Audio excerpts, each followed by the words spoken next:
మాజీ మంత్రి పేర్ని నాని మీడియాతో మాట్లాడుతున్నారు. లైవ్ లో చూద్దాం. 5,000 కోట్ల రూపాయలు అప్పు తెచ్చినటువంటి రికార్డ్ అని మీరే మాట్లాడారు, మీరే రాతపూర్వకంగా మీరు డిక్లేర్ చేశారు. ఇది నేను అసలు నా సొంతంగా కూడా చెప్పట్లేదు, మీరు చెప్పిందే. ఇవాళ మీరేం చేస్తున్నారు? మీరేం చేశారు? ఇవాళ భవిష్యత్ ఆదాయాల్ని 1,91,000 కోట్ల ఆస్తుల్ని, ప్రజల ఆస్తుల్ని తాకట్టు పెట్టి కేవలం 9,000 కోట్ల రూపాయలకి తాకట్టు పెట్టేశారు. భవిష్యత్ మైనింగ్ ఆదాయం మొత్తాన్ని కూడా తాకట్టు పెట్టారు.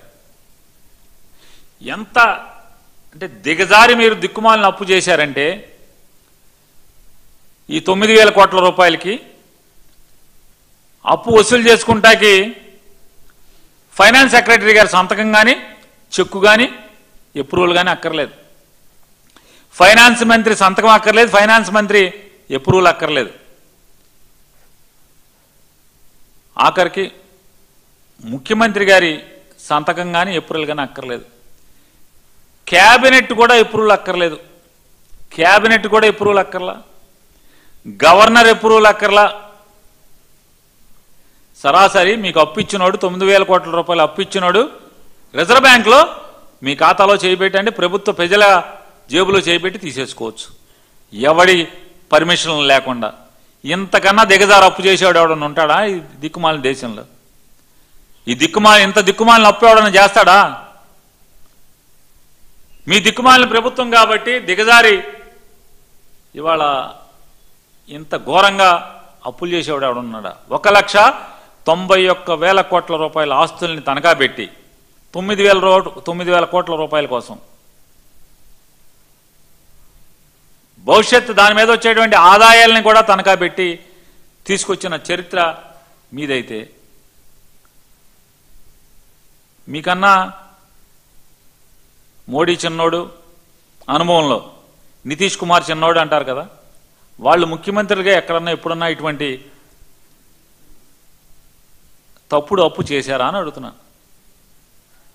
ఇప్పటి వరకు మీకన్నా అనుభవంలో తక్కువైన మోడీ కానీ, మీకన్నా అనుభవంలో తక్కువైనటువంటి నితీష్ కుమార్ కానీ ఇంత దిక్కుమాలినతనంగా అప్పు తెచ్చారా అని అడుగుతున్నాను. అంటే సరాసరి ఇంత ఘోరమైన అప్పుని గనుడు ఎవరున్నట్టు చంద్రబాబు నాయుడు. ప్రజల ఆస్తుల్ని, ఆదాయాల్ని తాకట్టు పెట్టి ఇంతకన్నా గొప్పగా చేయగలిగినాడు ఎవడున్నాడు? పోనీ అప్పు తెచ్చి ఏం చేసావా అంటే ఏం చేసావు? ఎవరికైనా తెలుసా? ఇవాళ వరకు ఈ 18 మాసాల్లో డిసెంబర్ 2వ తారీఖు వరకు చేసినటువంటి 2,66,517 కోట్ల రూపాయల అప్పు ఏం చేశారనే లెక్క ఎవరికైనా చెప్పారా మీరు అడుగుతున్నా? వైట్ పేపర్ ఇస్తారా? ఇవ్వలేరు. ఏమన్నా సూపర్ 6, సూపర్ 8 ఏం చేశారు? ఎన్ని బకాయిలు ఉన్నాయి? అసలు మీరు ముగ్గురు కలిసి, చంద్రబాబు నాయుడు గారు, మీరు, మీ ఉప ముఖ్యమంత్రి, మీ అబ్బాయి, మీరు ముగ్గురు కలిసి అడుగు తీసి అడుగేయటానికి హెలికాప్టర్లు, విమానాలు,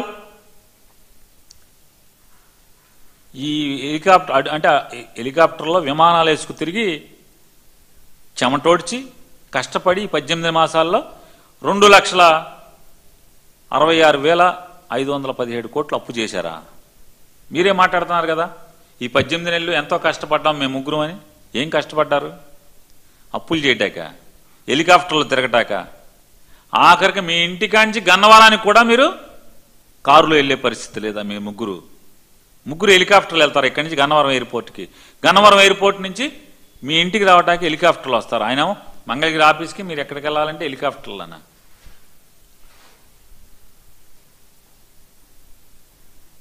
మీ కష్టం ఏమనాలి?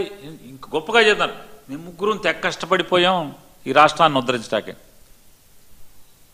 ఎవడన్నా సామాన్యుడిని అడిగి చెప్తాడు, వీళ్ళ కష్టం రాబందులు ఎత్తుకెళ్ళా అని చెప్పి మాట్లాడతాడు. ఎందుకు కావాలి మీ కష్టం? ఎవరిని కావాలి?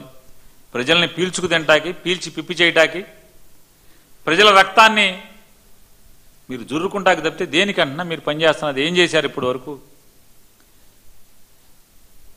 ఆంధ్రప్రదేశ్ రాష్ట్ర విభజన తర్వాత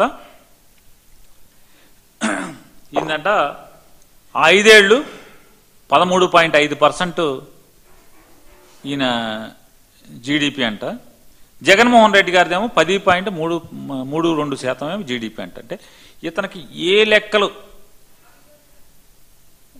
కాంపౌండెడ్ యాన్యువల్ గ్రోత్ రేటా కాంపౌండెడ్ యాన్యువల్ గ్రోత్ సిఏజిఆర్ ఏదో లెక్క అని చెప్తున్నాడు చంద్రబాబు నాయుడు గారు.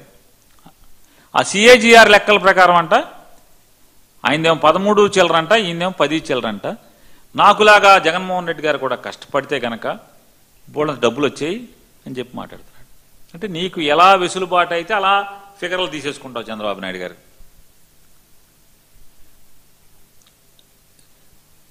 మీ 5 ఏళ్ళు ప్రతి సంవత్సరం అంటే మీ జీడిపి పెరిగితే దేశం జీడిపిలో మీది ఎంత శాతం ఉండాలి కదా. ఇప్పుడు మనం పావలా సంపాదించాం అనుకోండి, మన పావలా దేశానికి వచ్చిన రూపాయిలో మనది ఎంత ఉందా, 5 పైసలు ఉందా, 4 పైసలు ఉందో రావాలి కదా లెక్క. ఆ లెక్కలు తీద్దామా? అవి వాస్తవాలు కదా వాళ్ళు వచ్చేప్పటికి. ఏదైనా యాక్చువల్ జీడిపి వచ్చేప్పటికి 3 ఏళ్ళు 4 ఏళ్ళు పడుతుంది, కనీసం 2 ఏళ్ళు పడుతుంది. ఈ సెకండ్ లెవెల్ కరెక్షన్ వచ్చే